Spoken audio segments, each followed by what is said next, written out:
Recovery Sort of is a podcast where we discuss recovery and addiction topics from the perspective of people living in long-term recovery. This podcast does not intend to represent the views of any particular group, organization, or fellowship. The views expressed here are solely the opinion of its contributors. Be advised there may be strong language or topics of an adult nature.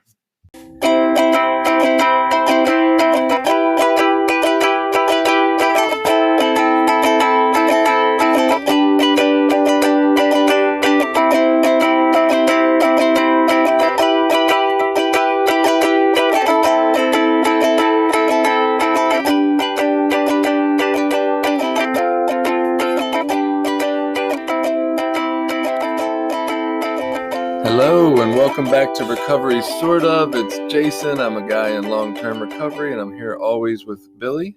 Hey listeners, I'm also a person in long-term recovery. And we're just here on a Sunday morning or whenever it happens to be that you're listening to it. We're thinking we're going to talk about relationships today. And I don't know exactly what form that takes. I think the original idea is romantic love relationships.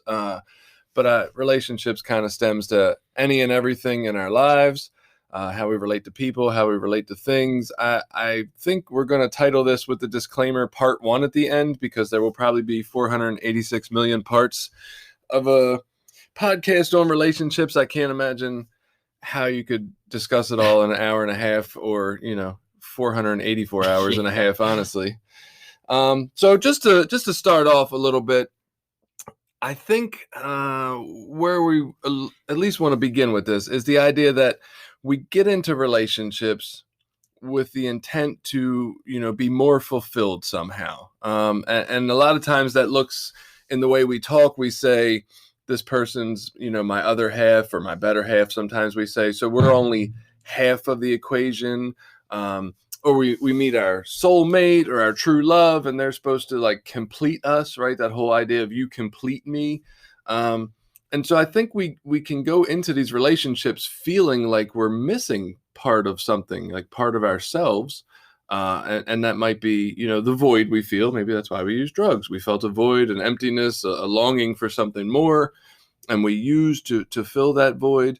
And I think, at least for people in recovery, and maybe for others in life and the earthlings and everybody else, we tend to look at relationships as the same kind of thing as a drug almost. Or it fills us up, it takes us somewhere, and then somehow it's going to complete us. It's going to make us whole. It's going to make us solid. And the idea that I had come across this week was that we're actually less ourselves in a relationship, because what happens is we get with this person.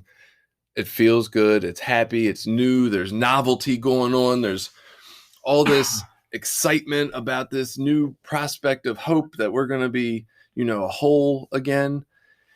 And then after we get into it, we start liking it. And then we start getting scared that we might not be able to hold on to it, right? And this is where some of maybe our insecurity pops out. And we start being a little more jealous. Maybe control issues come out. All these kind of things we talk about sometimes in recovery that we don't get in relationships. We take hostages. That can be the extremes of this. But what happens is we start to change who we really are because we don't want to upset the person into leaving, right? And so now I'm being something that's not quite authentic to my true self, in order to keep my partner here so that I can continue to feel whole. And yet by not being my authentic self, I'm getting further away from being whole, right? I'm being less of myself than I was before I even got into this relationship. And I just thought that was a really incredible concept. I've known for a long time that relationships aren't going to make us whole, and that I need to come in fulfilled and happy. And what am I bringing to this? Not what can I get out of it? But just the way it was explained really kind of blew my mind a little bit. Yeah, and I would say a lot of that has to do with, healthier relationships versus maybe not so healthy relationships. Right. Obviously, when you have any kind of romantic relationship involves two people, and, to have a really good relationship takes two committed, healthy people, if you want it to be true. If both partners aren't honest, if both partners aren't intimate, if both partners aren't sincere in their efforts. A lot of times one person can't carry it and make it healthy. So I think in a healthy relationship, and what I would consider the ideal healthy relationship, partners would complement each other, that your partner would help to bring out the best in you, that they would encourage you. Quite frankly, I know my wife helps me a lot of times. She'll challenge me on some thinking and ideas that she shares with me that a lot of times in the moment I'm defensive or confrontational about, because I'm defensive of my beliefs and opinions. But if I really can kind of get out of that moment of the discussion or argument and sit back and think about it, I'm more open-minded and can make me a better person. That's not always true, but so I don't know, would that mean that I am not being my authentic self, or am I just being open to change? In our relationship, I value and respect her opinion a lot. So I tend to be a little more open to listen to her versus certain people would give me their opinion. I would just dismiss it, blow it off right away. My ego would be like, well, I'm smarter than you, so I don't really care. You're fucking killing me now. My wife's gonna listen to this and probably divorce me. Now I'm sitting here thinking, and I'm like, I don't. My first thought when you said, we would hope that our partner brings out the best in us, and I was like, she's not working hard enough to bring out the best in me, right? She brings out the worst in me. But then I really turned this around within seconds in my brain, and I'm like, why don't I know how to bring out the best in her? Right? That's not something I'm very good at in my relationship. And I like to think I have a somewhat healthy relationship. It's decent, right?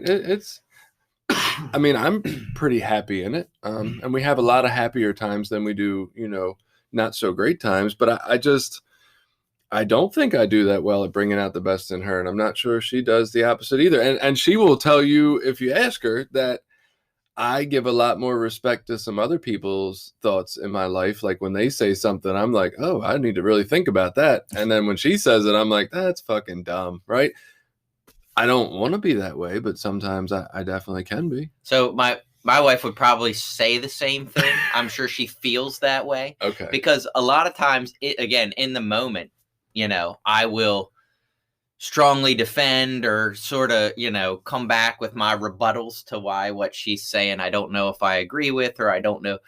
And I try to explain this to her. For me personally, that's part of my thinking process on things. Like I like to kind of sit and kind of think through things sometimes. Like I want to think about what are the negatives, what are the positives, what are the good, what are the bad, like the polar opposite of what's going on in politics these days. Like I like to think, is this have some merit or does it not have merit? And, I try to think through and what are the assets of it. So sometimes in the moment, I'm held steadfast to what my belief was up until that moment. But once she gives me a different perspective or a different point of view or a different opinion, I got to kind of mull that over a little bit and think about it. The other thing that was interesting, so when my wife and I got married, we did get married in a Christian church. We had to do the typical, you go sit down, meet with the pastor, talk to him. He actually was someone that we knew personally. He wasn't just a pastor at a church that we didn't know. We knew him personally. As sort of in religious context and outside of religious context. So it was interesting. And one of the, I guess you call it lessons or skill things he had us do was we went into his office and he said, sit down and write down, 5 things, your 5 top values that you want in a marriage, and rate them. And write a little bit about what they look like to you. Right. And so we did that. I wrote down my 5 things and she wrote down her 5 things. And we put them in an order and we wrote kind of what each one looked like, what we would see that looking like in our marriage, how our partners could fulfill that. And then he said, okay, take those lists and flip flop them. Like he said, you give your list to her, she gives her list to you. And without even talking about it, he said, that's your job on how you become a perfect husband to your wife. It wasn't a discussion about mine being right or hers being right or what agreed with what or whose values were better. None of that mattered. The point was she had written down and told me exactly what she needed in a spouse, exactly what she was looking for. And he had mentioned that not everyone's the same. Like every woman doesn't come in and write down the same 5 things, and every man doesn't come in and write down the same 5 things. So there's not this generic recipe on, even though every women's magazine in the world will tell you there's not this generic recipe for this will make a happy marriage. This will make things great. Right. Obviously, most of them are built on certain principles of honesty, trust, commitment, love, passion, those kind of things. Not murdering each other. Right. But those are just ingredients to go into the pie. They're not, you can't just do these things. And to be quite honest, I fall into that a lot. I have decided what makes a good husband. I ignore the list that she gave me. I decide what I think makes a good husband. And then I just do the things that I think a good husband needs to do. Do you still have the list? Well, I did all the way up until 2 years ago. So, and this isn't even my fault. I actually carried that list in my wallet for 16 years, 15 years, however long it was. And when we were traveling around the country, when we were down in Florida, my wallet got stolen and I lost it. And so I had that list in my wallet. At no point with your smartphone did you take a picture of it? I don't think that I ever did. I had pulled the list out times over the years. So I had in my wallet, there was 2 things that I carried with me, from recovery. One of them was my very first little blue phone book. So in our fellowship, and they didn't just give you one when I first got clean. They gave you the little phone book and said, here, go out and get some phone numbers. Right. And so that's what I did. I got my little phone book and I went around and asked people, hey, can I get your number? Hey, can I get your number? And I wrote the numbers down in my book. And what was funny, this gets a little off topic, but what was funny is over the years, I would go back through the book, and for like people that had like relapsed or whatever, I would like X their name out because I didn't want to call them, which now I think is kind of mean, but right. that's what I would do. I would X their name out. So I'd have these names in there and they would be X'd out and different names. That almost reminds me of like a movie where the serial killer has like the list of people he's going to take out and he X's them off as he accomplishes it. So anyway, in my wallet, I had that phone book, but I also had that list, and I would occasionally pull it out and kind of look at it and get a little warm feeling in my heart, because it was important to me. So I did lose it, not to my own, whatever. I didn't just chuck it aside. Just a quick other thing to take us off topic. I did see our little blue phone books one time. We purchased them for our home group, and they were like this creamish tan color. Oh. And I fucking loved it just to see something different for a minute. And it was only one time, and then they disappeared off the face of the earth like it never happened. And I had to wonder if I was nuts. And I was like, why? I like to change it. But back to what you were just talking about. So that reminds me a lot of the idea of like the languages of love, or that, men are from Mars, women are from Venus, or just the idea that basically we are raised with our own idea of how we're able to receive affection and connection, and other people are raised with theirs from their parents. And when we're trying to give it in a way other people can't receive, that's not useful, right? They just can't get it. It's interesting. I just got a couple, in therapy, right, for the first time. And so I'm like, oh my God, I get to do couples therapy. It sounds exciting, right? Especially because I don't know what the fuck I'm doing in my own marriage. But we have like a particular couples therapist at the location I'm at, and she's really good and knows a lot. So I've been asking her a lot of questions. And basically she calls it like stuck points, where it's one partner is trying to receive affection or love or validation in the sense that she like chases down her husband when, he's not engaging with her. And so she'll just keep going and asking him, are we okay? What's wrong? Why can't we fix this? And won't let it go. And like what he needs is space. So he can't possibly give her exactly what she's looking for right then. And he needs love in a different way, right? Where she like kind of leaves him to have his space and do his things. But we don't see it. And when we're not aware of what the other person's looking for, it just feels like badgering and nagging and annoying the fuck out of me and all these other things, where like when we're able to sit back and say, oh, that's how they need to be reassured. And all I need to do is say, hey, I'm just frustrated right now. Let's talk about it in the morning. And it's all okay between everybody. Like, it's just those little things, right? And so I think that's a great idea. And anybody who's listening that's having relationship troubles, go ahead and make your list and have your partner make their list and trade lists, and there you go. That's how you be a good partner. Also in, these romantic relationships, like they do, kind of take some work and effort sometimes. I know my wife gets upset when I say this a lot of times, but for me, just being this like romantic and intimate, oh, let's throw away all our responsibilities and lay in bed all night and watch movies or snuggle up and do that stuff, like for whatever reason, like that's just not my nature. It's not, those things don't come naturally to me, and that's a part of what she needs. So I try to really incorporate that in. It's like it's my job to provide her with her needs, not just expect that, well, I don't have that need, so that's not good for me. And I mean, she would be sure to tell you, I'm sure, that I fall short a lot.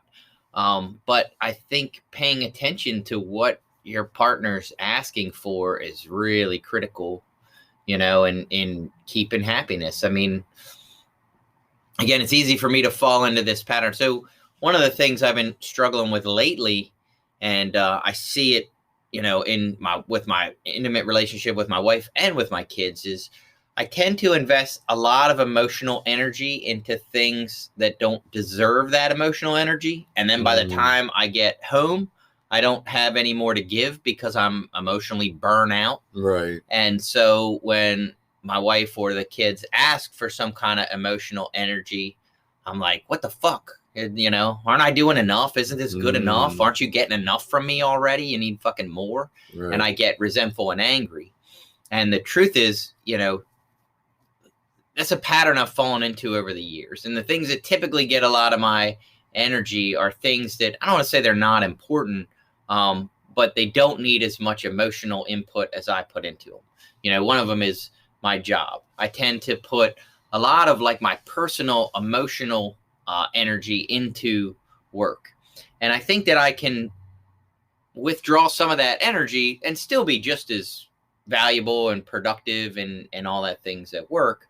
And then in like side projects or other things that are working on, one of my character defects, I would say, since I've gone through recovery process, one of my character defects that I've become aware of is that I tend to really want validation from people that aren't close to me. It's like, I feel like the people that know me well already love me. But people that I don't know that well, I really need their validation to make sure that I'm okay. Is this like, and I'm asking for clarification. Like I know before for sure, and probably still some today, I would go into a room full of 10 people, and if 9 of them already liked me, I'm good with them, but I need that 10 person to like give me some kind of validation. Is it tied into that a little bit? Or this is just, you need people that you feel are not close to you and won't lie to you or be misguided by their care for you? What do either of those resonate? I mean, if I had to pick out of the two, probably more the first one than the second. Okay. But like, I'll give you an example. So like at work, I deal with like customer relation stuff, and we have situations where it's a like I'll call it a no-win situation. We work on heaters. We go out to work on someone's heater. The guy goes out to work on it. When our guy goes out, it's completely fine. Nothing's going wrong. But they say it's making some crazy noise. Well, he goes out there. He spends an hour working on the heater. It's not making a noise when he's there. He doesn't hear anything. So he doesn't really do anything. He doesn't find anything wrong. They still have to pay us. Well, they're mad because they think, well, you didn't do anything. You know what I mean? But at the same time, well, he went there and we used tools and equipment and we sent a guy and he needs to get paid and it's expensive to go check that stuff out. So it's like a no-win situation. It's not good for anybody. I will really get caught up in the emotion of like, well, what are these people going to think about us? What are they going to think about me? Because it's my responsibility to sort of make this right. And how do we do this so that they're not, quote unquote, mad at me? That sort of thing. So, yeah, that's tough. Yeah. And I just, instead of sort of kind of stepping back and explaining the situation just without all the emotional ties to it and saying, hey, look, this is what happened, and I'm sorry, it's an unfortunate situation, but it does cost money to have a guy come out to your home and check your equipment. And the fact that it wasn't doing what you said it was doing when he was there isn't anyone's fault, but we still have to get paid. Right. But I tend to not be able to do that without a whole bunch of emotional angst in that conversation. Like I get so emotionally charged or whatever you want to call it, that it gets uncomfortable. And so I'll go through that, especially when we get busy. I might go through that 2 or 3 times in a day, or 5 or 6 times in a week, and whatever other complaints people have. Some of them are their own ridiculous nonsense. The other night, some lady got mad about something stupid, and it wasn't even our fault. It was her own. If you're going to look at faults, it was her own. She didn't know how her stuff worked. And so we went out and explained to her how her stuff worked. And then she didn't think she should have to pay us because there was nothing wrong. That was, and I don't know how to say, well, that's, why would you call someone, ask them to come out to your house for service, and then not expect to have to pay them? Like, that seems crazy to me. But it didn't matter. That's not the point. The point is, she was upset she had to pay us. And I was really upset, and it emotionally bothered me that she was upset. Even though she was wrong, the fact that she was emotionally upset, I felt like that was my fault and that I didn't do something right. And that, I was bothered that she was mad at me or whatever. It's like weird, it's unhealthy. But I go through that, and then I go home to my wife and be like, don't fucking ask me for any emotional shit. I've been stressed out all day. My emotions are spent. I totally get it. I can relate a lot on the sense that I struggle when people are unhappy with me, right? I don't know that necessarily I need their validation. I've never really looked at it that way. I guess that is the truth too, because I need them to like me, right? That's the point. But yeah, when people are not happy with me or with something I did, I struggle with that big time. And I've gotten better, right? And it's something I'm actually working on right now in myself, is just to be okay with the fact that like my choices are not going to make people happy. Even if I make the right fucking choice, right? Like even if I do the best thing for me and my family and the best choice in the situation, people are still going to be upset with that at times. And I just got to be all right with it. To steer us back a little bit more to the relationship topic, somewhere in there, you were mentioning, becoming more aware of what the other person needs. I can't remember specifically, but what it came up for me was thinking that during this process of relationships and recovery and looking at myself, I've also been able to come a little bit more to terms with my own stuff, right? So through repetition, I can see where the things I ask for have a theme, right? I frequently find myself saying to my wife, you don't consider me. You don't take me into, you're not thoughtful. Well, it started with you're inconsiderate, you're unthoughtful, right? All these you statements, but then it maybe molded a little into you don't think of me when I'm not around, right? You don't consider me in your equation when you're making decisions.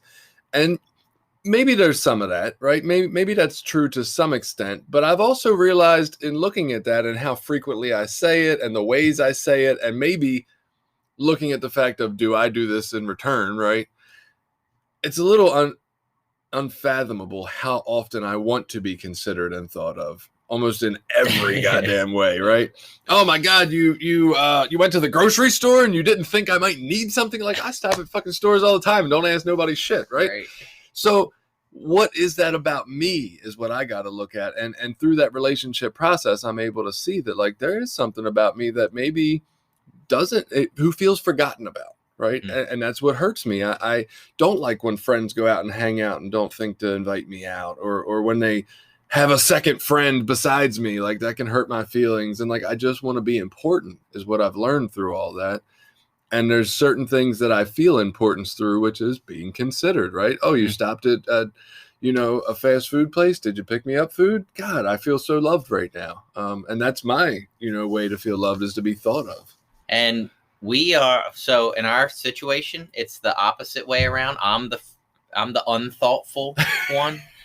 And I will justify it by saying, I don't expect that with her. You know what I mean? Like if she's out today and running around and she stops and goes to lunch at McDonald's, like I don't think, oh, well, you should have brought me something or you should have called and thought. I'm like, no, you're out getting food for yourself. That's what you do, like that's because that's what I do. You know what I mean? I'm out. I want something to eat. I stop. I get something to eat. I don't think to call home and check in with her and the kids.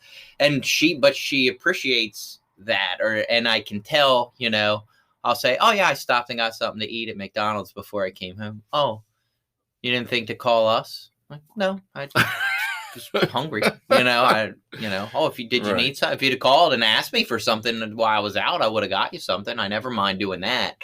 But that, I guess the being thought of is something that I fall short on a lot. It's tricky, right? So one of the ways I do it well is when I am asked to go to a meeting or asked to make a plan with somebody, I'm pretty good at putting it in our shared calendar on our phones and then also messaging her and saying, hey, I was thinking about doing this day, this time. Does that interfere with anything for you, right? That's one of those things that I've become accustomed to. I'm not perfect at it. I don't do it every time, but I'm pretty good with it. And I consider that very thoughtful and loving. Like, hey, no, you're not my owner, but like, I'm trying to respect you. And what else do you have going on? Does this interfere with it, right?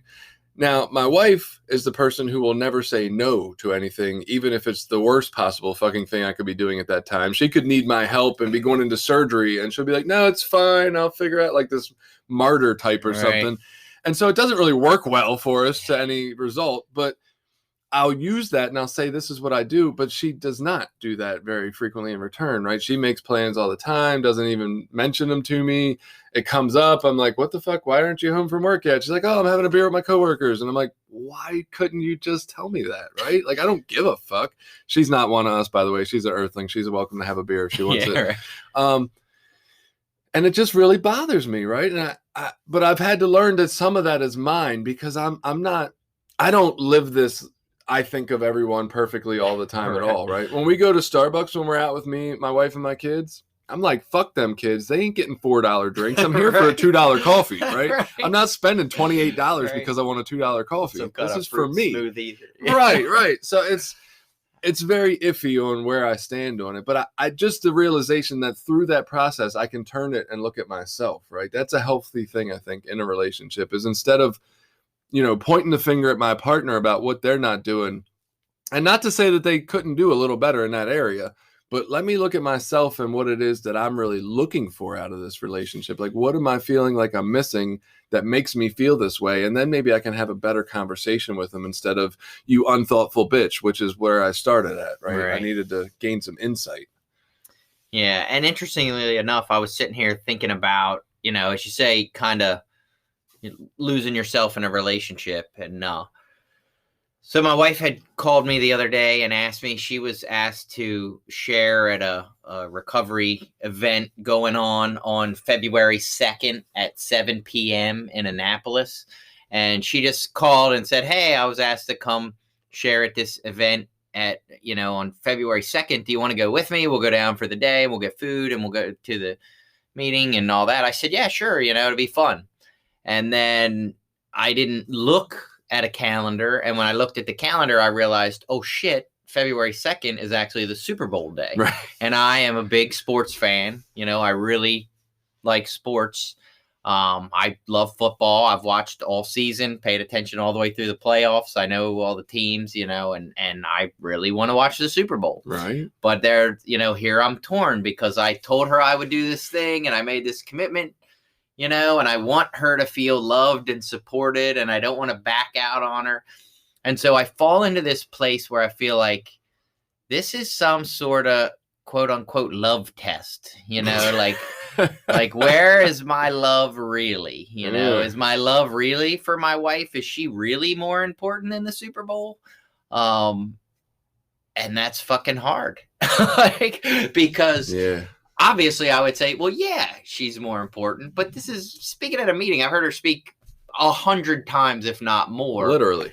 Literally 100 times, if not more. And yes, it would be great to go out to dinner. but on this one particular day, there is this one particular event that's going on. Right. But in fairness to her, she would tell you, with the amount of sports that I watch and the different sports that I enjoy, there is almost always, oh, this week is this championship. This week is this playoffs. This Right. week is this big fight coming up that, is a once in a lifetime, boxing match or UFC event or whatever. Like, on almost every weekend, there's some big sports thing that's important. So it's a common theme.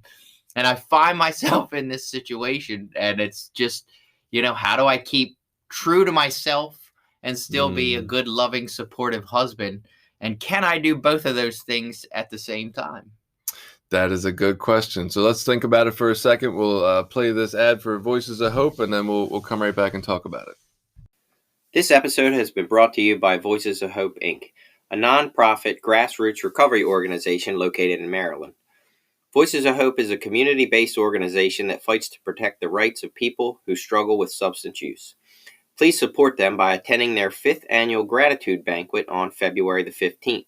Tickets are $60 a person, and sponsorships are available. Please visit them on the web at www.voicesofhopececilmd.org. All right, we're back, and I'm ready to relationship advise this most important of topics. No, actually, I have no fucking idea, honestly. So, in the grand scheme of things, is my wife more important than any sporting event that I could possibly watch? Of course, right? My family is important to me. I do love my wife. But that being said, of all the sporting events, and I get the case you're making, right, that there could be something every weekend. There really could be. I don't quite watch as many sports as that. I'm not that into a whole lot of stuff. Most of it is, I can take it or leave it. Football is my thing, right?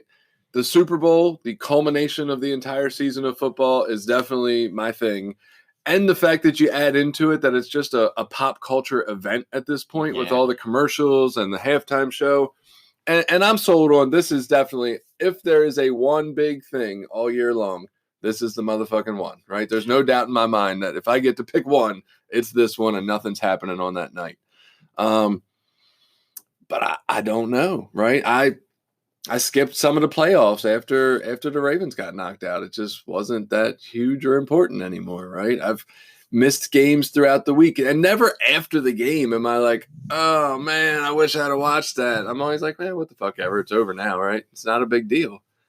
Would I feel that way about the Super Bowl? I couldn't tell you the last time I missed a Super Bowl. I honestly don't know. I've probably seen every one since I was like 8. I don't know if I could just shrug that off and not regret it like I do any other game throughout the year or the playoffs, but I have a feeling like I could probably just watch the commercials and not give a fuck too much. Is it going to be that great of a game? I don't know. It has potential, right? But and here's where I set myself up for failure is already. I'm like, if I make the sacrifice of not watching the Super Bowl, like this should register on her scale of I love you to like a 99 out of 100, on the scale. And that should earn me like at least 3 months of, I don't have to do any other acts of service of love because, this one should register way up there and carry a lot of weight for a while. I would try to should buy me some relationship credit. Can I give you a kidney instead of missing the Super Bowl? I think the Super Bowl might be higher than that kind of love, right? Sure, you can have a fucking kidney, right? Just don't make me miss the goddamn game. Yeah. Yeah, that's a tough one, man. I don't envy you, and I'm glad it's not me. I know what I will be doing next Sunday night for sure. Yeah, and she's given me an out. I mean, she's been, I made a suggestion. I'm like, well, why don't you see if you can find any, girls to go with you? Maybe they would have a better time going to that, and I'll just go watch the Super Bowl somewhere. Because if we go to a Super Bowl party somewhere, like she's not into football, she doesn't care. She might like to go for the socializing part, but she doesn't really care about the game that much. The commercials. It has nothing to do with the game. It's all about the commercials. I went to a couple of Super Bowl parties. We're way the fuck off topic. And it was guys, they weren't really my friends. It was kind of like my wife's family and their friends or something. And they fucking talked over the whole commercial thing. And then as soon as the commercial was over and everybody like they're like, oh my God, what happened? Was it funny? And I'm just like, you just fucking talked over it. We never heard it, right? I hate this shit. So I definitely watch like football in my own room away from everybody at this point. I'm an antisocial football watcher. But back to what matters here, relationships, not how I relate to, men on a TV. So to go back to the concept we started with, right, that we might be less in a relationship, less of ourselves than we were going into it.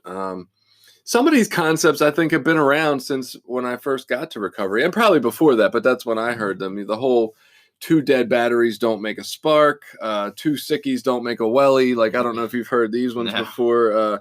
If you're looking for a relationship in recovery, you're shopping in the dented can aisle. And so I get how, and we've changed a little bit. It's 2020. Those are kind of stigmatizing statements at this point in time. And I'm not trying to stigmatize anybody, but they did make a lot of sense early on too, right? Like I was damaged when I got to recovery. I was damaged my whole life, which is where I needed the drugs to try to, ease the pain of that damaging. Or that trauma, as we usually refer to it nowadays. And so once I got off the drugs, I thought I was good. I'm like, I'm good now, right? No more drugs. Life's great. And what happened was all that trauma and emptiness and stuff popped back up.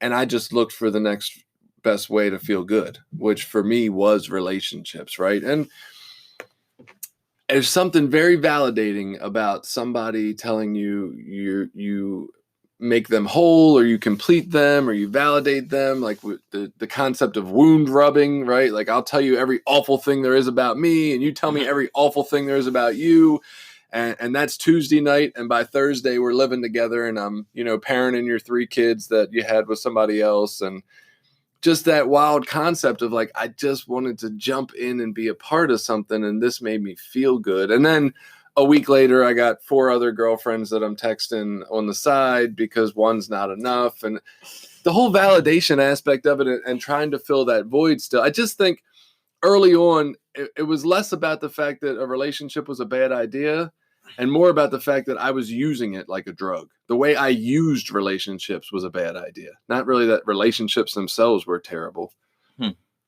Yeah. So, and all I could think about, and I don't necessarily agree with this, but I'm going to throw this information out there because it was interesting and I found it interesting. So I listened to a guy on a podcast. He wrote a whole book on, I'm going to probably get the word wrong, polyamory, and, this multiple relationships, and that basically he was from some university, and he wrote this book on his research that he did that says that basically women were the root cause, in essence, of monogamous relationships because genetically, it gave them a higher chance of having their offspring succeed. It was like what do they call that? It's not genetics. It's like through nature, like evolutionary. Yeah, evolutionary. That's the word I'm looking for. Evolutionary. Like it was an evolutionary strategy because, a female by herself trying to take care of young children and raise them up safely was difficult. But when she had the protection and support of a stronger, male that she could keep close by that had a vested interest in those offspring, the chance of success for the offspring was much higher. For men, genetically, their drive was to just produce as many offspring as possible, which would mean looking for multiple partners. And so his, theory, whatever you want to call it, is genetically we're driven, for multiple relationships. We're not set up for, monogamous relationships, and that's an evolutionary strategy came up with by women. So for whatever that's worth, that information is out there. You could go read the guy's book. I wasn't interested in it, so I didn't. I love my wife. I love my kids. I'm all about the monogamous relationship. If I wasn't, I would end it. That's just the way I look at it. Because that's important to her, so it's important to me. I'm voting polyamory all the way, right? I think that's a great idea, and I still love my wife and don't want to. And he talked about a bunch of that. That's what.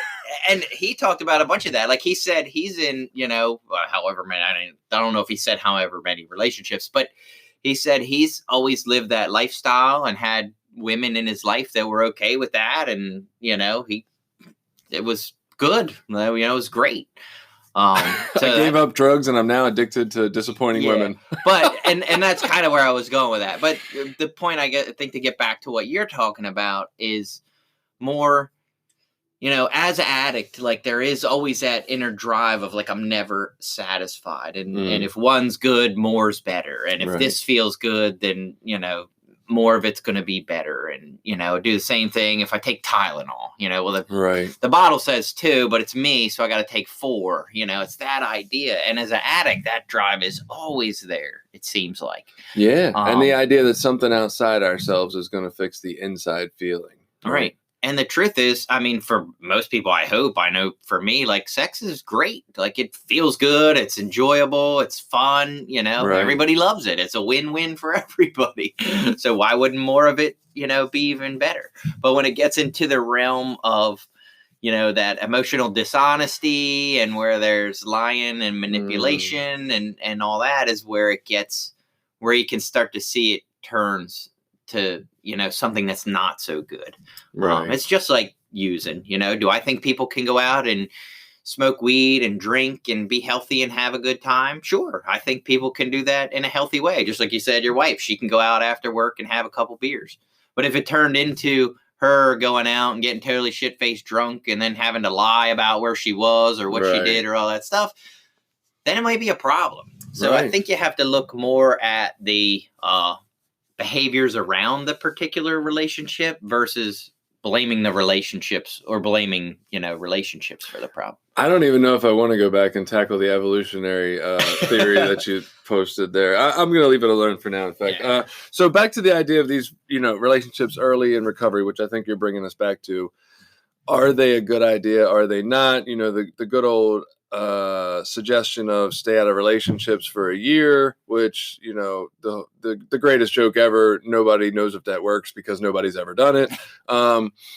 I tend to not really look at it that way. So I think relationships are, and of course we're more talking about romantic relationships because you always got that guy that raises his hand, or girl, and shares, I can't stay out of relationships for a year. I had to get in relationships with God and relationships with my sponsor. And I'm like, yeah, we fucking get that, buddy. We're talking about, sex relationships here, really.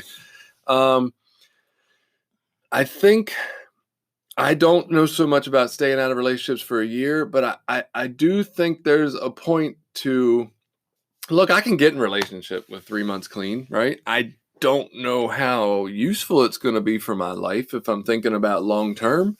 Because I don't think I really have a fucking clue of who I am until I've worked steps 4 through 9, right? So I kind of believe that, hey, look, you want to mess with women or men or whatever early on in recovery, I'm not here to tell you yes or no. I think it's painful.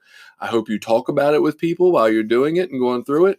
But when you're talking about getting somebody that you actually want to be with for maybe the rest of your life, I would suggest working at least through step 9 before you even consider looking at the qualities you want in a relationship partner.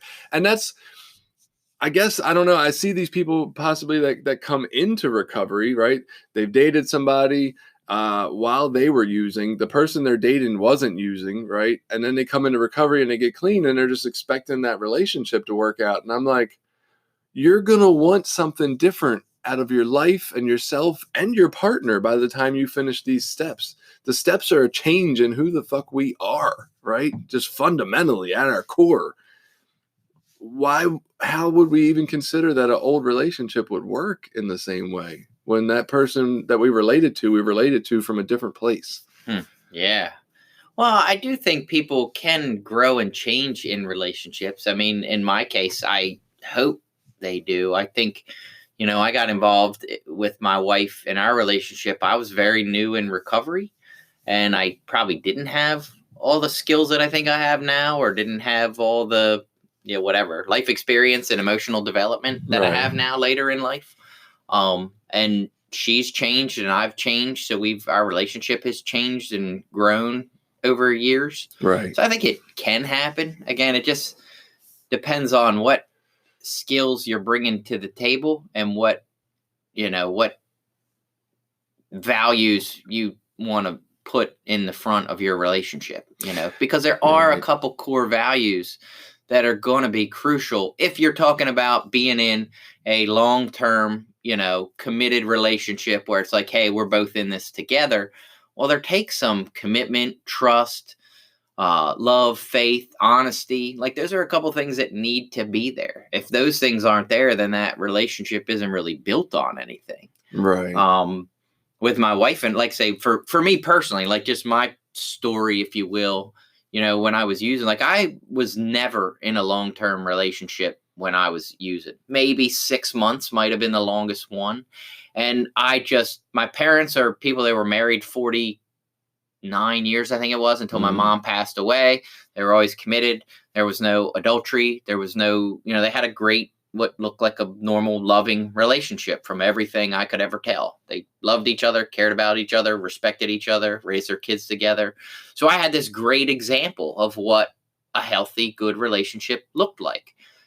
For me, when I was using, I was like, I don't fucking want to commit to that. I want to go out and do what I want when I want and have fun when I want. So I wasn't, I never felt a need to have to lie to some girl to get her to stay with me while I went out and cheated on her. You know what I mean? And did that. It just wasn't like, that isn't how I saw relationships. I had buddies that did that all the time. You know what I mean? Oh, I got a girlfriend. I'm sleeping with these 5 other girls and all that stuff. I hate to say, but it's, you go to any men's meeting at any convention, and that's the first thing every cool fucking guy that shares about being a man shares about. It's so cliche, it's disgusting. You know what I mean? Oh, I came in and I started sleeping with all these women. It's like, easy. They do it trying to ego. I know, it's terrible.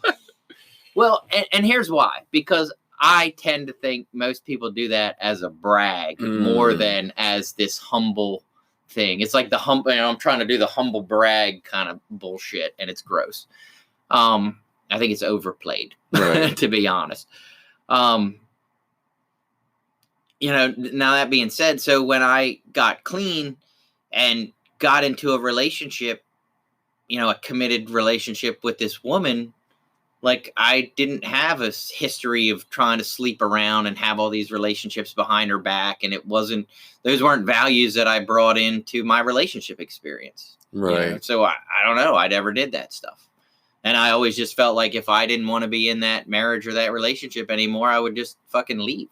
Right. Because nobody's keeping me there. I'm not stuck there. I can go do whatever I want. And if I'm not committed and I don't want to be there, then I won't be there anymore.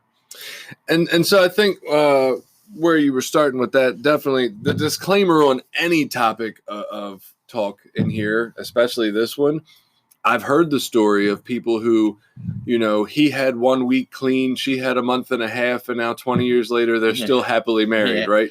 I've heard the story of, I came in here, my partner's never used, they put up with me through 7 years of active addiction, that's when they met me, and somehow we're still together and it's worked. I've watched a home group member that had 2 years clean get with a guy who constantly came in and out and chased women and was the guy who dated 5 women that you just talked about, for sure, right? But very much like myself, right? I identified with him and I was like, that fucking loser's never going to change. And she got with him and I was like, what the fuck are you doing, right? Yeah. And here they are like 7 years later, still really happy, and they have a kid together. Like, we never know, right? Recovery doesn't have a monopoly on growth and change in life. People who aren't in recovery can still grow and change with their recovering partner. Like, all these things are possible. I guess when I speak more about the 99% of the time I see these things when they don't fucking work out. Like, if you dated somebody while you were in active addiction and they weren't, and then you come to recovery, what the fuck is wrong with them that they wanted to date a using addict? Like, there's something actively wrong with these people. I think, like, that's my belief. I would never date a using addict. I can't picture that in my head. Like, what's attractive about somebody who can't show up for dates and like constantly steals my money? I don't know. Nothing.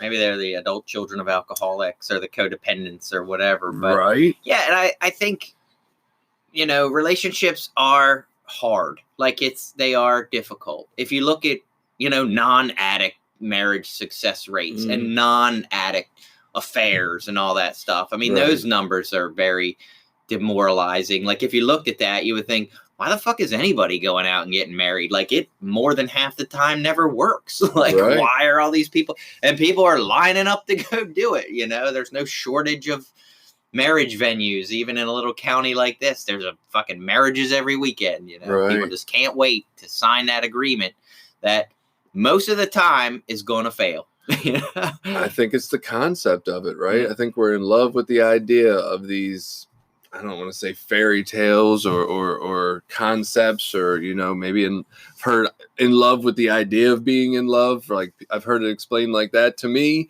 From my experience, I would say I was at one point in love with the idea of being in love, right?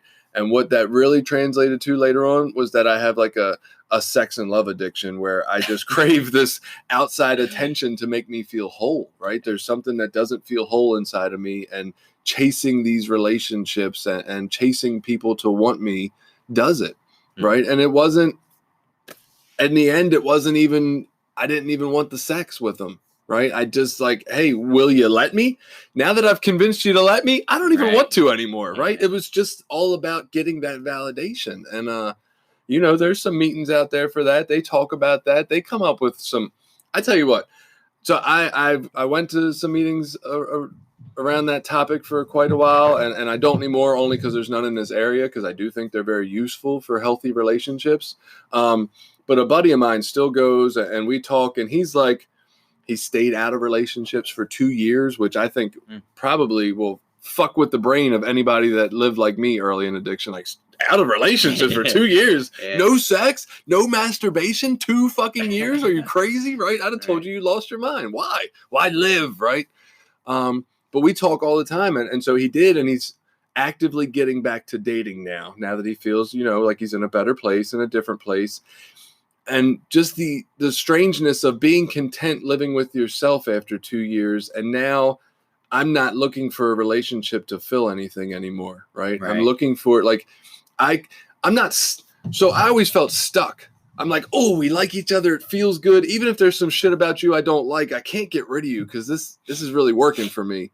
And he's coming from it from a spot of like, I don't fucking need you. I've been fine for the last 2 years. Like, you're either good for my life or you're not. And you can go if you're not. I don't care. But then the rules around it that he sort of has to follow to keep it healthy, like, and not go crazy with it is, I can only text you like 2 times a day. And that idea is weird to me, right? Yeah. We can only go on 1 date a week. I'm like, whoa, like, these are some pretty stringent rules. And I do think they lend themselves to healthiness.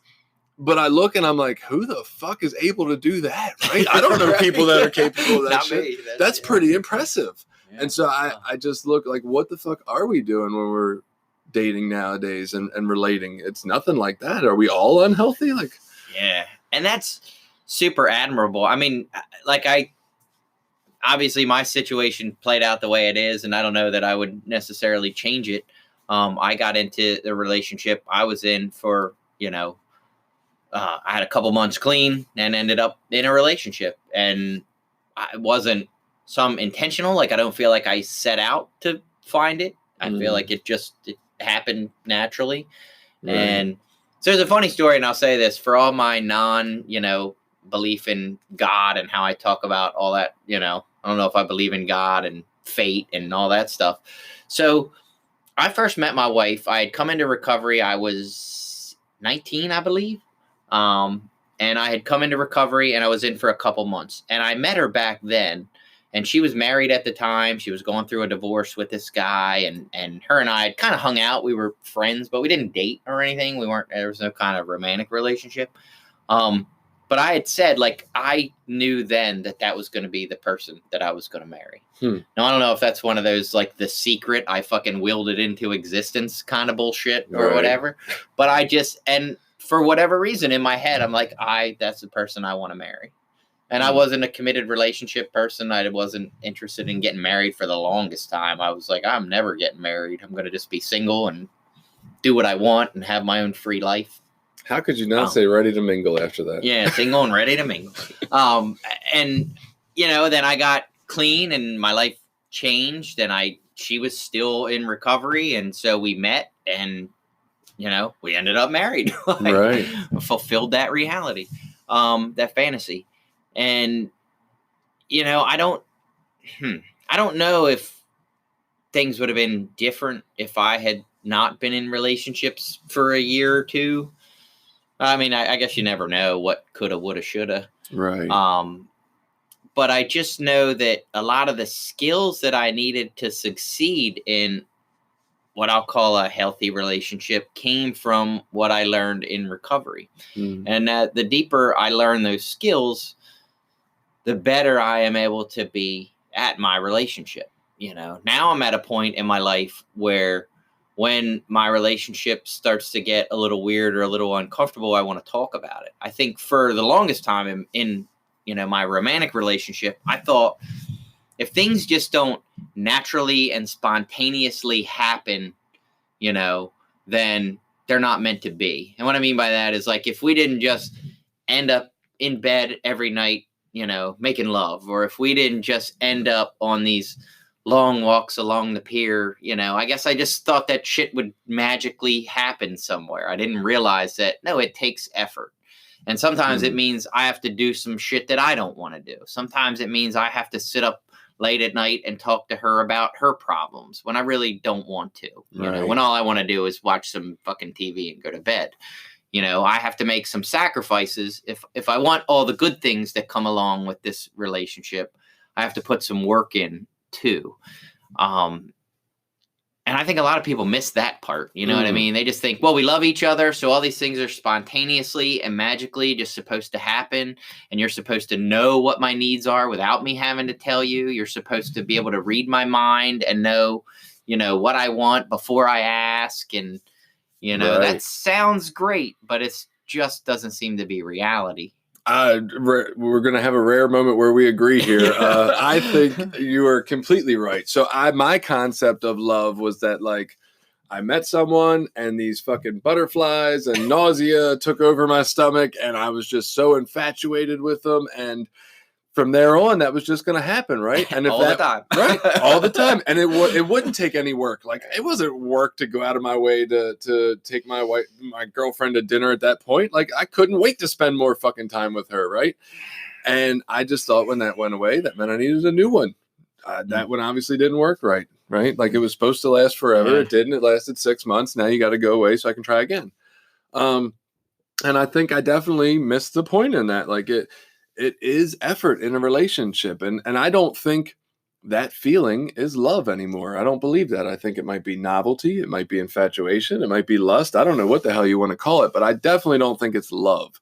For me today, relationships are a lot of work, right? They're the things you just talked about. But I don't think, even though I can tell you that I feel loved when I'm thought of, I think I feel more love inside of myself when I do or am capable of doing something for my partner that I didn't believe was possible, right? When I'm able to show up for them in a selfless way that I didn't even think I had in me, and most of my experience shows that it's not what I do, that makes me feel more loving inside than anything anybody else does, right? So I just think, to me, today, love is much less any kind of feeling that somebody gives to me or produces inside of me. It's more of how I live is how loving I feel, right?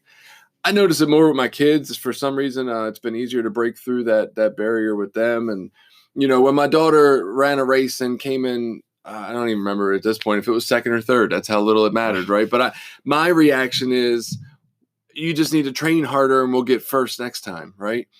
And that's the guy I was raised to be from my father. And so what I was able to do when she came up in the stands that day was just give her this big, juicy fucking hug and say how proud I was of her for running so hard, right? And I felt more loving in that instant than I ever have in my life, probably. And it's those little kind of moments that I've had. And I've had a couple with my wife that just, that's what makes me feel love. Not anything anybody else does, or any time she thinks of me or mentions something that she's going to do ahead of time. It's when I live it. That's when I feel love in a relationship, when I'm invested in doing the work. Yeah, and that's another one of those things I think, gets lost sometimes when we talk about spiritual living and living spiritual principles. We think that they're supposed to be feelings. And that's, if I don't know how to say this, if we just think them, then we can think them into existence. And that's not how it works.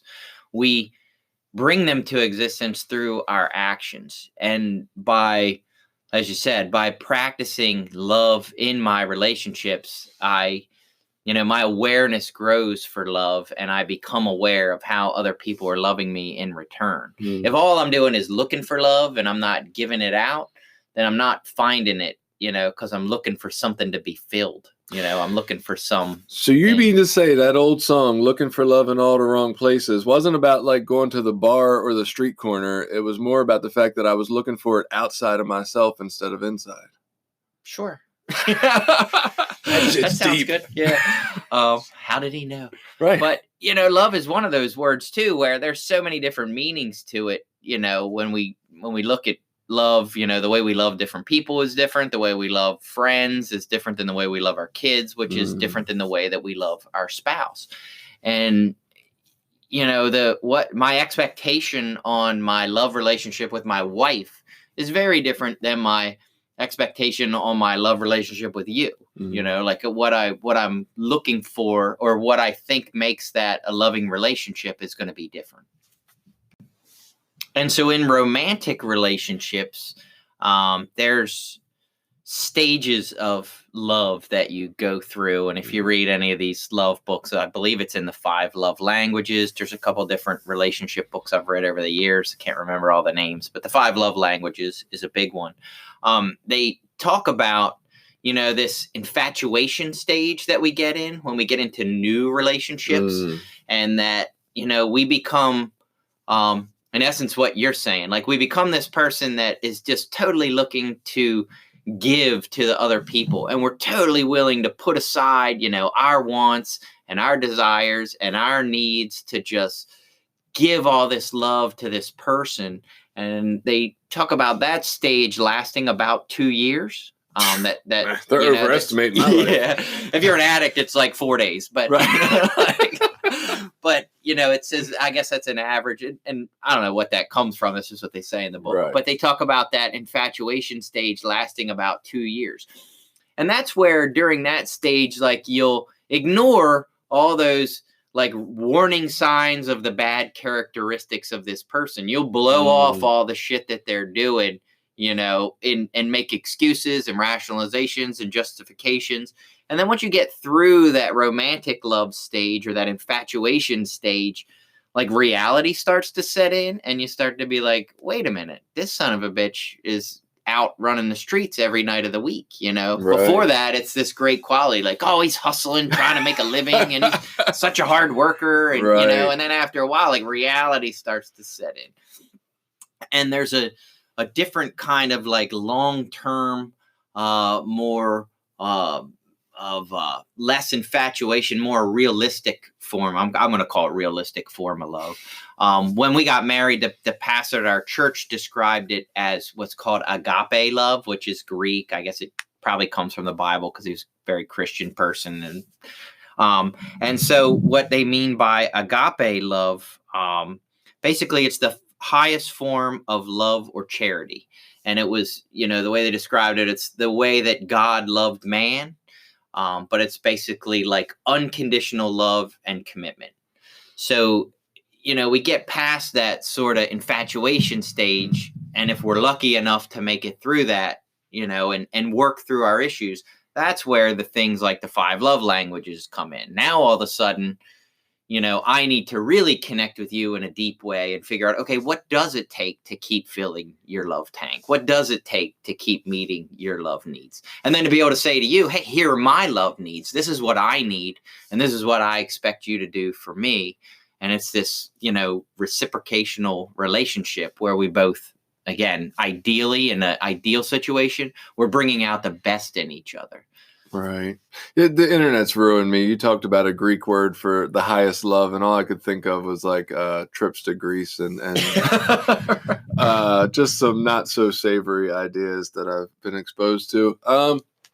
No, I think that's incredible. I guess looking back at my relationships in recovery and throughout my life and just where I was coming from with it, which was how good it made me feel, right? Like, and I refer to, so I had a previous time with some clean time and some step work, and I relapsed from that. But I refer to the relationship I had then as like that relationship became my higher power, really. When we were doing well, I like floated through the workday. It was no effort at all to get out of bed in the morning, right? All the work that I had to do was not stressful. It was just like it was like Bob Marley music playing, right? Birds were chirping, fucking everything was great. And then when we weren't doing well, I spent all the same time I would have obsessed and compulsed about getting another drug or drink or whatever. I spent that figuring out how I could fix us. And like, it was just mind-blowing to look back and see how closely that resembled my drug use, really, right? That the drug was my higher power, the relationship was my higher power, how I used them in the exact same way to try to change the way I felt in the moment, right? And just the concept, I think, of my take on relationships was I use them the way I use drugs. I want to change the way I feel. And again, I think a lot of my recovery is just getting to some accepting point of it's okay to feel. There's no bad feelings. They're just feelings. Feel them all. They're all part of it. And that's like the hardest thing in the world. Like, it's still hard for me to go through a loneliness or a pain or a hurt or a rejection and think, yay, right? I'm feeling cool. Right. And I don't know why that is, but that I think is the driving force that makes me chase relationships or validation or anything.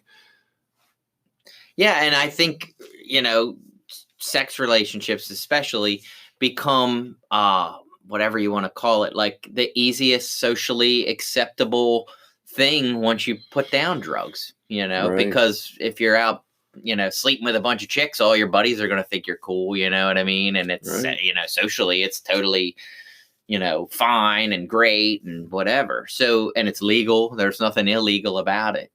Unless so you're it's married. so easy. It's illegal, Yeah. Unless you're, is it illegal? I think so. Isn't it? Isn't it I'm not adultery? sure. Isn't that illegal and like grounds for divorce? Yeah, but is it? Well, I don't know. I don't fucking know either. For it? We need to call a lawyer. Yeah, we need a lawyer for this. I need to know. I might be in trouble. So it's easy to fall into that trap, of like, well, this feels good and it's fine and it's, I can do this, and maybe not even recognize that it is just another form of addiction. It's another thing that's, a thing outside of myself that I'm using to validate myself and make myself feel better and give myself that rush of, like, say, adrenaline and how good it feels. So I was sitting here thinking, back for a minute, and I guess a lot of people maybe fall into this when they first enter recovery. I maybe didn't, because I had the experience before I entered recovery, was that all through my using, like, all my relationships were totally just self-centered and self-serving, and that's why I never stayed in long-term relationships, because I never found some chick that would just tolerate all my bullshit all the time, is basically what it boils down to. I mean, I'm sure if I found someone that wanted to tolerate it, it would have probably been longer, but it was like I only invested enough energy to be like, all right, what are you doing for me? What do you have to offer me? What are you giving me? Oh, nothing. Okay, well then I'm out of here. Because I wasn't into, like, I wasn't trying to find someone that I had to share my drugs with or fucking answer to what decisions I was making with my life with. Right. Or, so my relationships up until I found recovery we're all just totally self-serving and totally about me and what I got out of them. And so none of them were really fulfilling, like none of them, and obviously not sustainable, because people get sick of that shit pretty quick. And I think having that experience, maybe when I came into, well, like say, I think having the example of a good, loving relationship of my parents helped me to kind of have an idea of what was healthy and what was not healthy. And now we're back to disagreeing, right? Yeah. So my old sponsor, definitely, we talked many times. So I, not on a humble brag type, Billy, don't judge me, right? But let me just clarify. Not everyone that does it is a humble brag. It's just that's the way it comes off a lot of times. Like, I mean, I will say the women that I did cheat with were really hot. No, right. So I struggled with the concept of monogamy, and maybe still do in my head a little bit. And I don't know if my wife's going to kill me. We have some open rules about our stuff and have for a long time. They're not really used as often anymore. They used to be more so early on. I think we're both older and just too lazy to do a lot of it, honestly, for my end, maybe. But so my sponsor would always say, I just don't fucking understand it. He's like, it's just not my life. I like being with one person. I don't like all the chaos of the sleeping around kind of lifestyle. I don't get it, right? He just could not even fathom what in me made me do that, right? And I don't know what made him and I different in that area, because for me, I couldn't fathom why he wanted to not do it, right? Like, what makes you want to come home and eat ice cream and sit in your underwear and watch Dr. Phil? Like, that just doesn't do it for me. But I had the same example you did. My parents were married for 28 or 29 years before my father died. Like, they didn't stray, or I had the same thing sitting right in front of me, a loving monogamous relationship for the most part, with some chaos, of course. And that's just not what I got. And I don't know what makes you and I different, but I don't think what makes you what you are in that area, the fact that you had that example, because I feel like I had that example too and didn't go that way. So I don't know what the fuck it is, right? Like, I don't know what. It's the same thing. So my wife, right? Is she an addict? Not self-proclaimed for sure. Is she truly? I don't know, but she does like to shop a little bit with abandon and buy things impulsively, right? I don't know that that's addiction, but for whatever makes her do that in that area, she has no interest to do that with alcohol. Right? Me, I have a huge problem with drugs and alcohol if I pick them up. But if you ask me if I have an issue gambling, not fucking really. It just doesn't do it for me. I don't know why. I don't know why that particular one doesn't. Yeah. Right. And but it's funny. Jen and I had that conversation last night. I said the same thing. Like, I don't know why gambling just doesn't do it for me. Anyway. Yeah. But I get why it does it for some people, right? I totally get that. I don't know why we all individually have our things that work and things that don't. When I got clean, dude, sex, relationships, I went from smoking crack to eating crack, right? It was like, it was definitely a huge fixation for me when I got here. And like, obviously for you, that never sounds like it was a thing for you. You were like, I'm in a relationship, this works for me. And you probably had some other area where the disease might have manifested. And why? Like, what makes us have our little certain areas is weird. Yeah. And I mean, a couple of things to say. One, I don't know. I mean, it's not that I've never thought about stepping out of my relationship, or that, this relationship's not giving me what I need, so I'm going to go get it somewhere else. I mean, obviously, those ideas have crossed my head, whether they've just been passing thoughts or lust, or I don't know where they come from per se. As an addict, I'm kind of powerless over the way that I think. But I guess I've just always made the decision that the commitment that I had in my marriage to be monogamous, was, I don't know. I'm a strongly committed person. I do pretty well with commitments that I make. Right. I don't know why that value is particularly important to me. It just is. And so I try to really be a person that does what they say, integrity, I think, is the word for that. I felt just as powerless in my relationships and choosing to sleep with women, honestly, as I did with drugs, right? Like, I slept with women that were, and I'm not trying to judge or put anybody down, but I've slept with some women that were way less attractive than the woman I was with. And then I really said to myself beforehand, I don't really want to fucking do this. And I couldn't stop myself. Yeah, well, and that's the problem. When I'm acting in addiction, though, I'm not acting in integrity. Like, I had all the same values when I was using, or at least I would have said those were my values, but I didn't live by any of them. If you'd have asked me to sit down and write a list of what I thought was important, again, growing up in a somewhat healthy household and going to a Catholic school as a kid, like, I was taught, what was sort of quote unquote morally right and what the right way to live was, and honesty and, all those things. So I, on paper, could have told you what they were. And in fact, for me, not living with that integrity is what caused a lot of the internal hatred and internal, it's why I didn't like myself. I knew the way I should be living, and I wasn't living that way at all. So we can be, whatever drug-free, abstinent-free, and still be a person that lives without integrity. You know, like integrity is a value or I'll say a spiritual principle that we learn in recovery. Oh, this is my value. So this is how I have to live in accordance to that value. Because sometimes the way I want to live totally contradicts what I'll tell you what my values are. Because what I want to do in the moment is going to give me that instant gratification. It's going to make me feel good. I'm going to be happy about it or whatever. Right. But it conflicts with what I would tell you that my moral value is. The craziest part of that was, and I thought of this earlier while we were talking, early on when I was doing more of that behavior and there was more of the lies to the partners and lies to the different women and everything, I was unable, even through step work, to see how that was causing guilt and shame in my life, right? It was like leading me to the same cycle that the drug use did, of doing things to get what I wanted that caused me to need more of what I wanted, right? And I could not see that early on at all. And I don't know what had me blinded to that and you able to see that, like, you wanted to do something different. And the truth is, I mean, there's nothing wrong with people that want to be in polyamory and open relationships and do all that stuff. Like, I don't try to moralize that that's wrong. I say, hey, man, if you're all about it, go for it. Do it. Right. You know, where it becomes, I think, an issue is when it gets, again, it's not the behavior itself that's the problem. It's the things that go along with it. You know, are you doing a bunch of lying and manipulation and, you know, telling people things they want to hear, even though you know it's not true? It's like when you get into those areas, that's where it becomes hurtful and harmful, because you're now, you know, you're causing harm to other people to get what you want. It's funny you bring it up. So my old therapist from years back said, it doesn't fucking matter what you do as long as both parties are consenting adults and everybody's happy and getting enjoyment out of it. It's great. And yet my new therapist is really taken aback by the whole polyamory idea. And it kind of tells me maybe she really hopes that I see something different. I'll say that. And so it's just interesting to see the different people's takes on it, right?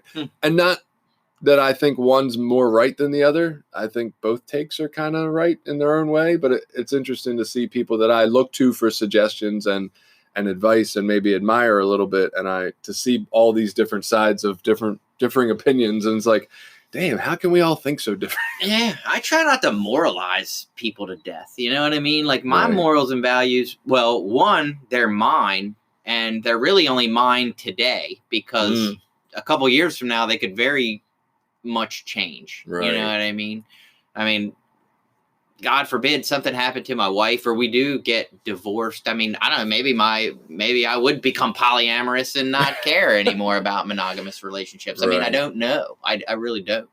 And I don't try to put myself in some kind of moral cage, you know, that's going to stifle my ability to, like, live free and enjoy my life. You know, I think, not to get off too far, but I think that's what religion does to too many people. You know, it puts them in this moral cage that is like, if you don't do this, this, and this, you're going to hell and you're going to die. And then they put themselves in that cage and they're miserable and they hate their lives. Right. So then they turn around and try to enforce that same moral prison onto other people and then hate them just as much because they hate their own life. But that's a whole nother side note. But yeah, if people, you know, if you're open and honest and want to be in 15 relationships and they all know that you're in 15 relationships, fucking have at it, you know, enjoy it, you know, have fun. If you got that kind of energy to invest, go for it. Right, you know, there's nothing wrong with that. In my particular relationship, I have, you know, thought about that over the years with, like, my wife. You know, I used to think, and I don't know if I think as much now or she's changed or I've changed, but I used to think, like, she is incredibly emotionally needy. She needs more than I have to give. And at times I thought, either, like, I don't necessarily have to leave. Like, it doesn't have to be someone else to fill that role. Maybe I can just do as much as I can and she can get the rest of what she needs somewhere else. You know? And to be quite honest, the only thing that stopped me from saying that is my fucking ego. It's like, I don't want to say that I'm not enough. Right. It's hard for me to admit that I might not be enough to fulfill her needs, because I want to fulfill all her needs. I don't want her to need someone else. That somehow reflects badly on me, you know, to myself. Like, and I don't know that that's true. I think you just took us right back to the relationship topic, that frequently we do put so much stock in a relationship that we are looking for one person to fulfill all our needs. And that can be I believe, pretty unhealthy for a lot of us. When I want one person to fit everything I need them to be in my life, because that's what happens for me a lot. I get in a relationship, all of a sudden I forget I have friends. I don't see anybody else. I don't have time for anything else. I'm in this relationship 24 hours a day, 7 days a week. This is it, right? We're all in. And I'm looking for that person to be everything. And, I want to be able to share my hopes, my dreams, my fears, my concerns. Well, how the hell can I do it? Like, even just from a very practical, rational standpoint, how in the fuck can I share my concerns about you with you? Right. So just in that level, but yeah, nobody's everything to everyone. Right. And I do need some people over here. And generally I can get a lot of what I need from platonic relationships, I guess you want to call them. Right. But I don't know. So what I'm really curious, I guess, and because we're getting to a point where we are going to have to shut up at some point. What kind of blanket suggestions do you think for the early recovery portion relationship, or maybe just healthy getting into relationship suggestions are there? Do they have, like, are there certain ideas that we just should focus on early on that maybe we don't so much, or maybe this information isn't given out in meetings? Well, I mean, just me personally, like the number one most important, what I think everyone ignores is safe sex, and stop having fucking kids, that you're not ready for and not prepared for. And you're in a relationship for 3 months and the sex is great. So you become, totally irresponsible and have some baby that doesn't deserve to be in that situation. Right. I know that's not exactly kind of what you were going for, but I think that is, no one talks about it, but we all know, and I hate to use this cliche, but it's like the girl in the halfway house who's been around for 6-7 months and all of a sudden she's pregnant, you know what I mean? By the dude who's in the other halfway house who, they haven't even fucking figured out what they're doing yet. Right. And it's great that, I have no problem with them being in a relationship, but now you've sort of wreaked some collateral damage that, we hope that it works out great, but the odds are that it's not. The odds are very much stacked against you. That's a totally difficult situation. But more, I think, what I would consider advice on the other side of relationships is trying to open up. What I wish I had done early on was been more open communication wise about my feelings, what I was looking for in the relationship, my desires, like those kind of things. Like I'm really good. I love to talk, obviously, about what I think and what I think about this subject and that subject and give my fucking opinion on all this stuff. But when it comes to talking about how I really feel, how I feel about my relationship with you or my relationships emotionally, like emotional communication is really difficult for me. And I think that's key if you're talking about a long-term committed relationship. Like that emotional communication is key, because when our emotional needs aren't being met is when we start stepping out on our relationships. Right. I think for me, one of the things that I learned that was really important for me that I was not aware of for sure early on is the level of honesty I needed. Right. First, and this kind of, look, I'm only capable of so much depending on how much recovery I have at any given point, because I was only capable of so much honesty at any point, right? I think that's a lot of our first step. We talk about needing to be honest, but first comes like the self-honesty, right? Like just me realizing who the fuck I am and what I'm doing and thinking and feeling. And then the brutal honesty of saying that, whether that's nice to hear or not sometimes, right? Not brutal as in I'm saying it to hurt people, right? Because honesty without compassion is abuse to some extent. I agree with that. But I do need to be honest about where I am, even if I think people aren't going to like it all the time. In a compassionate way, of course. And then the third step of that honesty for me that I really was lost on was, so I got to a point where with these other women, it was like, okay, I'm not going to lie to get what I want from them, right? And so I didn't lie in words. I was clear in words like, hey, I don't want any more out of this. I don't want a relationship. I only want sex. Are you okay with that? Right? It was real blunt to the point. But my actions definitely misled people, right? Like I spend every day, all day texting you for a week and a half. And then once you give me what I want, I'm almost non-existent. Because I was putting in, all my actions said, hey, I care, I'm here, right? And then my words said I didn't. So I thought since I gave the wordly disclaimer, I was free of shame. And like, just that amount of honesty is what I needed. I needed to be honest with myself about what am I really doing, honest in words, but then I also needed my actions to follow those words, right? And so that I could be clear with people. And at least in my pursuit of learning and understanding what relationships were for me, I wasn't hurting people at the same time. Because I hurt a lot of people, right? Yeah. Myself included, but I hurt a lot of people, and I regret that. Yeah. And some of those, I mean, honesty is definitely one of those that it's important in all our relationships. Like, it's just one of those spiritual principles, we talk about in our readings: honesty, open-mindedness, and willingness. Those are things that, like, those are always good principles to live by in your life in general, and in relationships, I think honesty is important, commitment's important, empathy, compassion, understanding, patience, tolerance. Like, those are principles that are going to help in any relationship. But I think what makes, a romantic or your, one-to-one partner, whatever you want to call that relationship, I think there is an emotional bond there, an emotional intimacy there that is needed to keep that